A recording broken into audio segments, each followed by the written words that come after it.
जय हिंद दोस्तों। मैं हूं आपका दोस्त के बी और डेली करंट अफेयर्स के एक नए वीडियो में आप सभी का स्वागत है। तो आइए पहले हम लोग कल जो मैंने आपसे प्रश्न पूछे थे उनके उत्तर जान लेते हैं। तो पहला प्रश्न था कि 2018 में जब हमारे यहाँ पर बाघों की गणना करवाई गई थी तो उस समय हमारे देश में कुल कितने बाघ थे, यानी कि बात हो रही है टाइगर की। तो बाघों की कुल संख्या थी यहाँ पर 2967, यानी कि 3000 में थोड़े से कम थे। और सबसे ज़्यादा बाघ हमारे यहाँ पर कहाँ पर हैं, तो मध्य प्रदेश राज्य में सबसे ज़्यादा बाघ हैं। उसके बाद में है कर्नाटक जो कि दूसरे स्थान पे है, और उत्तराखंड है यहाँ पर तीसरे स्थान पर। तो ये आपको ध्यान रखना है। और बाघों की ये जो गणना है ये प्रत्येक 4 वर्षों के अंतराल पर आयोजित कराई जाती है। फॉरबिडन सिटी की बात करते हैं तो ये आपको मिल जाएगा चीन में। कहाँ पर? चीन देश में है फॉरबिडन नाम का शहर। प्लूटो बौने ग्रह की बात करते हैं, यानी कि प्लूटो नाम का जो ड्वार्फ प्लैनेट है इसकी खोज की गई थी 18 फरवरी 1930 को। कब हुई थी? 18 फरवरी 1930 को। और खोज इसके किया था कैलिड तोम्बा ने। क्या नाम था इनका? कैलिड तोम्बा। विश्व पर्यटन दिवस यानी कि वर्ल्ड टूरिज्म डे ये आपका होता है 27 सितंबर को। और जो हमारे यहाँ का राष्ट्रीय पर्यटन दिवस है वह आपका मनाया जाता है 25 जनवरी को। 25 जनवरी को मतदाता दिवस भी होता है, तो इसीलिए आपको दोनों दिवस यहाँ पर ध्यान रखने हैं। फिर बात करते हैं थॉमस कप और ओबर कप की।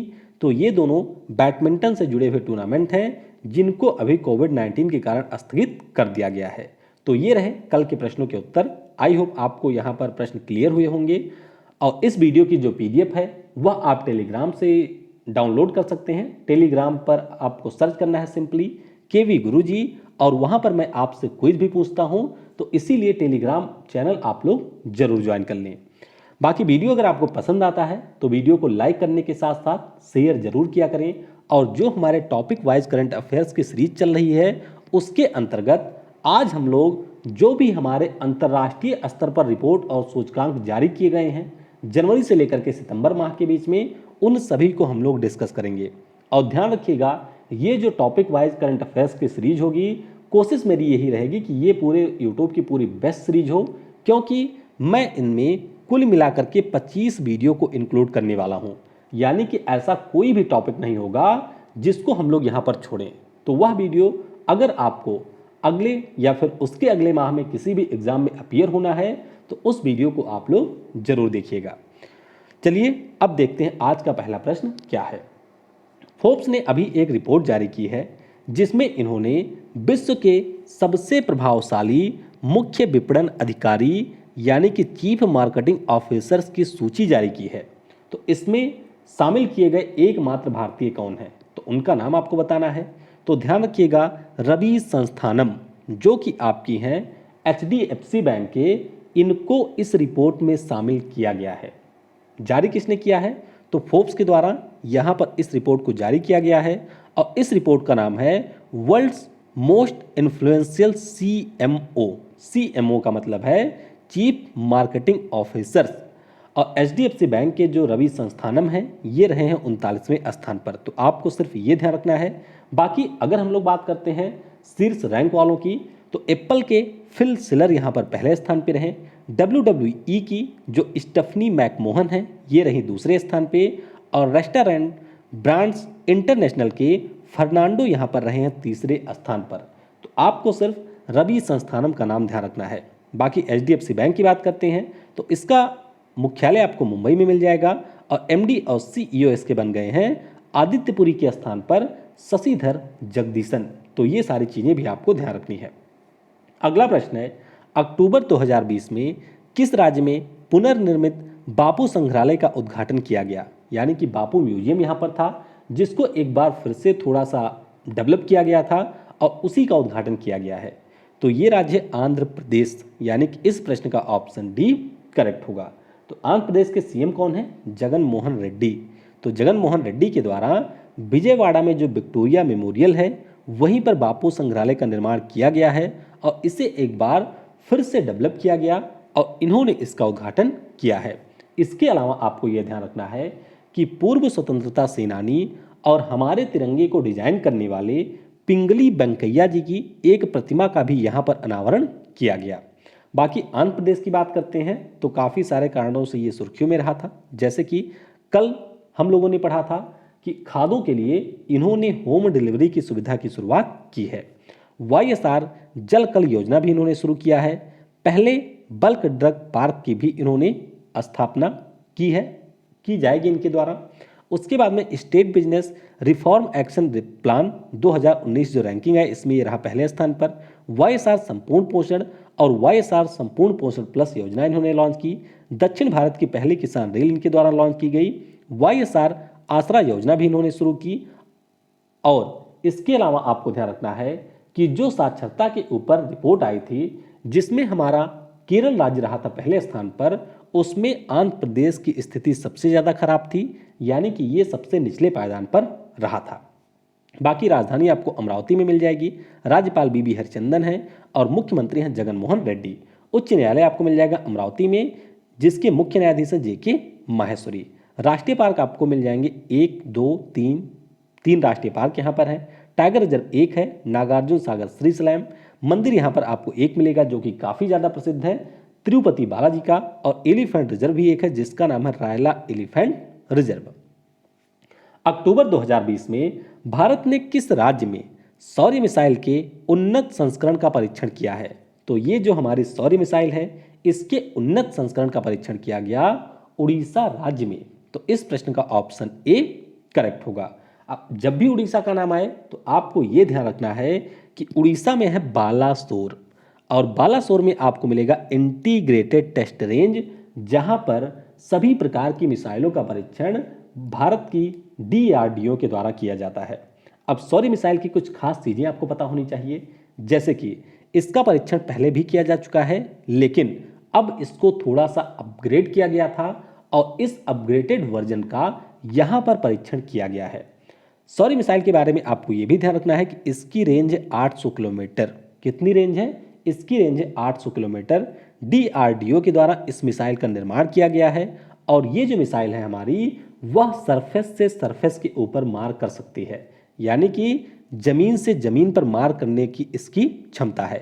इस मिसाइल की एक खास बात यह भी है कि यह हमारी एक परमाणु क्षमता वाली मिसाइल है, यानी कि जो हमारे न्यूक्लियर वारहेड होते हैं उनको भी इसमें इंस्टॉल किया जा सकता है। तो ये सारी चीजें आपको ध्यान रखनी है। बाकी अगर हम लोग बात करते हैं यहाँ पर डीआरडीओ की, तो उसके द्वारा अभी कुछ समय पहले ब्रह्मोस मिसाइल का भी बालासोर के इंटीग्रेटेड टेस्ट रेंज में परीक्षण किया गया है। बाकी जब हम लोग डिफेंस करंट अफेयर पढ़ेंगे तो उसमें इन सारी चीज़ों को हम लोग डिस्कस करेंगे। 2023 में विश्व टेबल टेनिस चैंपियनशिप का आयोजन किस देश में किया जाएगा?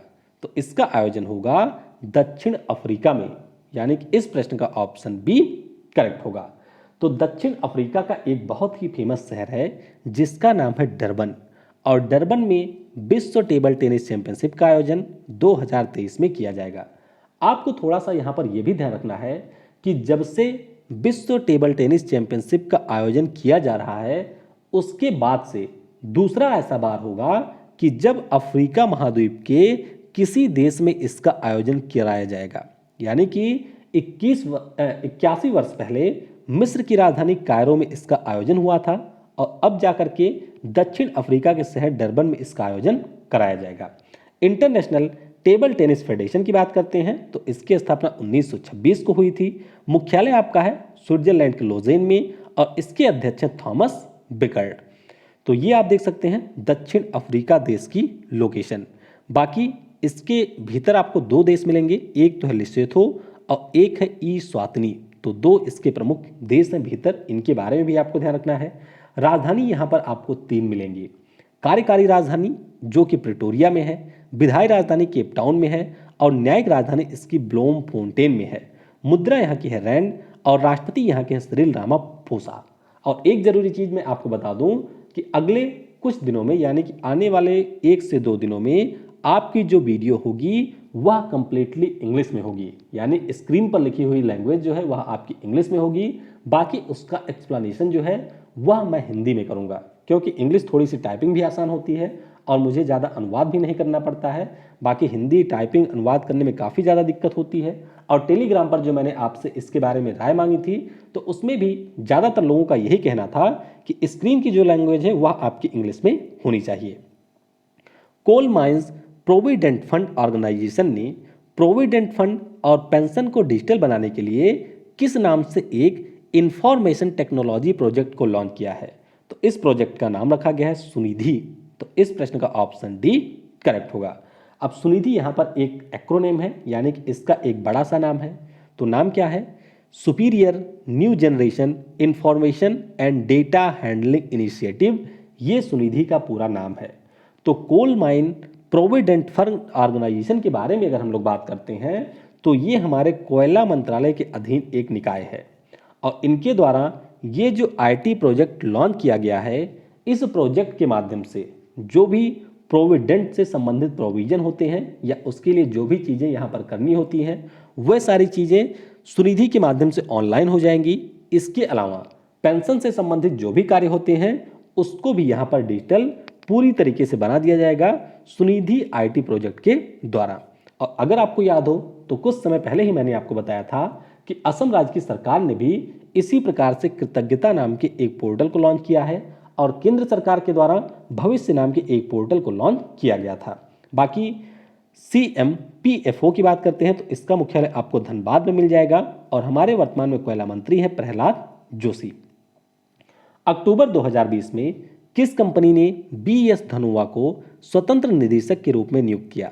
तो ये नियुक्ति की है हीरो मोटोकॉर्प ने, यानी कि इस प्रश्न का ऑप्शन सी करेक्ट होगा। और हीरो मोटोकॉर्प के बारे में आपको ये ध्यान रखना है कि ये हमारे देश की सबसे बड़ी दोपहिया निर्माता कंपनी है। कौन सी? दोपहिया निर्माता कंपनी है। और दोपहिया गाड़ियों की बात हुई है तो आपको ये ध्यान रखना है कि हार्ले डेविडसन, जो कि एक अंतर्राष्ट्रीय स्तर की बड़ी कंपनी थी, यानी कि जिसके द्वारा महंगी बाइकें बनाई जाती थी हमारे देश में, उसने भारत में अपने कारोबार को बंद करने की घोषणा कर दी है।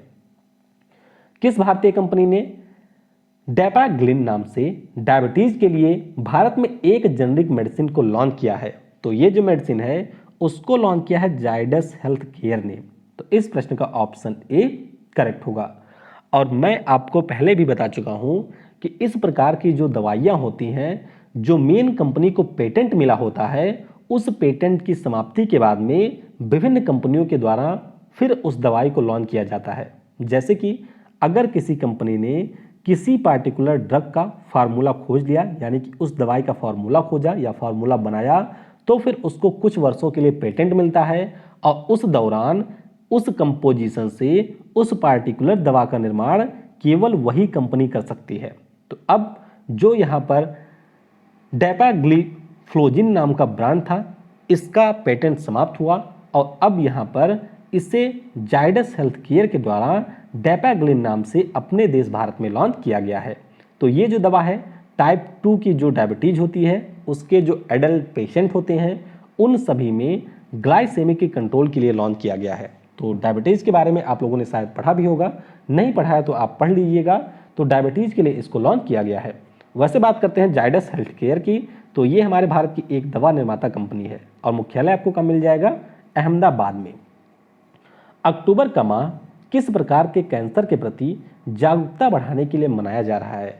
तो ये हमारे स्तन कैंसर यानी कि ब्रेस्ट कैंसर के प्रति जागरूकता बढ़ाने के लिए मनाया जा रहा है। तो मुख्य रूप से अक्टूबर का जो पूरा माह होता है, यानी कि 1 अक्टूबर से लेकर के 31 अक्टूबर का जो समय है, इस दौरान स्तन कैंसर के जल्द पहचान और इसके इलाज के प्रति वैश्विक जागरूकता के लिए यह पूरा जो माह है वह ब्रेस्ट कैंसर अवेयरनेस मंथ के रूप में मनाया जाता है। तो ये आपको यहाँ पर ध्यान रखना है। और ये आप देख सकते हैं पिंक रिबन, जो कि ब्रेस्ट कैंसर का अंतर्राष्ट्रीय प्रतीक है, यानी कि ये सिंबल है ब्रेस्ट कैंसर का। और आपको ये ध्यान रखना है कि WHO के आंकड़ों के अनुसार विश्व में प्रत्येक वर्ष 4.5 लाख से ज़्यादा महिलाओं की मृत्यु स्तन कैंसर के कारण हो जाती है। और एक आपको चीज़ बता दूं कि मैक्सिमम 55 ईयर की एज के बाद में महिलाओं में ब्रेस्ट कैंसर की समस्या देखी जाती है। खेल मंत्री किरण रिजिजू ने किस सैन्य बल के दिव्यांग योद्धा साइकिल रैली को हरी झंडी दिखाई है? तो ये हरी झंडी दिखाई गई सीआरपीएफ के दिव्यांग योद्धा साइकिल रैली को। तो इस प्रश्न का ऑप्शन ए करेक्ट होगा। तो किरण रिजिजू ये हमारे खेल और युवा मामलों के मंत्री हैं, तो इन्हीं के द्वारा गुजरात के साबरमती आश्रम से इसको हरी झंडी दिखाई गई थी। और ये जो साइकिल रैली थी ये 1000 किलोमीटर की यात्रा के बाद में दिल्ली के राजपथ पर जाकर के समाप्त हुई। तो सीआरपीएफ की जो महिला बटालियन है उसकी 6 जवान इसमें शामिल हुई थी। सीआरपीएफ की बात करते हैं तो ये हमारे गृह मंत्रालय के अधीन एक सैन्य बल है। स्थापना हुई थी 1939 में, मुख्यालय है नई दिल्ली में और इसके महानिदेशक हैं एपी माहेश्वरी। अगला प्रश्न है, आरती रघुनाथ ने कितने दिनों में 350 ऑनलाइन कोर्स करके एक नया कीर्तिमान स्थापित कर दिया? तो इन्होंने लॉकडाउन के दौरान मात्र 90 दिनों में कुल मिलाकर के 350 ऑनलाइन कोर्स किया और इसके माध्यम से इन्होंने एक नया कीर्तिमान स्थापित किया है। तो ध्यान रखिएगा 90 दिनों में 350 ऑनलाइन कोर्स इन्होंने कर लिया है। और कहाँ की हैं? तो कि आरती रघुनाथ ये आपकी हैं केरल राज्य की। कहाँ की हैं? केरल राज्य की हैं, जिनके द्वारा 350 ऑनलाइन कोर्स किए गए हैं।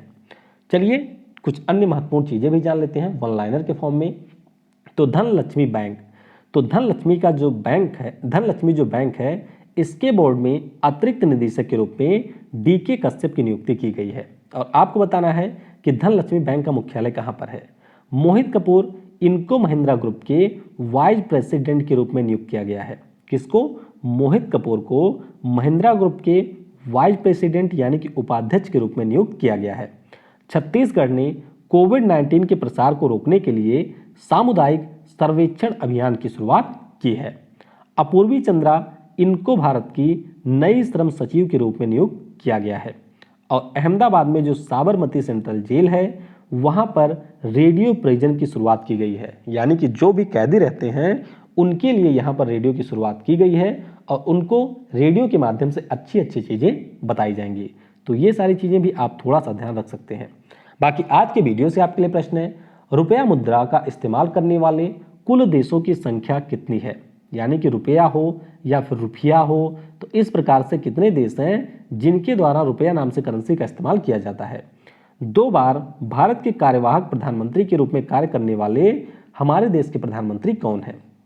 जे अवस्था ये किस धर्म से संबंधित एक शब्द है? दुनिया की पहली महिला अंतरिक्ष यात्री और पुरुष अंतरिक्ष यात्री दोनों के नाम आपको लिखने हैं। और जो हमारे यहाँ पर नेशनल ग्रीन ट्रिब्यूनल है यानी कि राष्ट्रीय हरित अधिकरण है, यह किस प्रकार का निकाय है, यानी कि यह किस प्रकार की बॉडी है, यह आपको नीचे कमेंट सेक्शन में बताना है। तो वीडियो को आपने समय दिया उसके लिए आप सभी को बहुत बहुत धन्यवाद। Thanks for watching. जय हिंद, जय भारत और सबसे जरूरी, पढ़ेगा भारत तो बढ़ेगा भारत।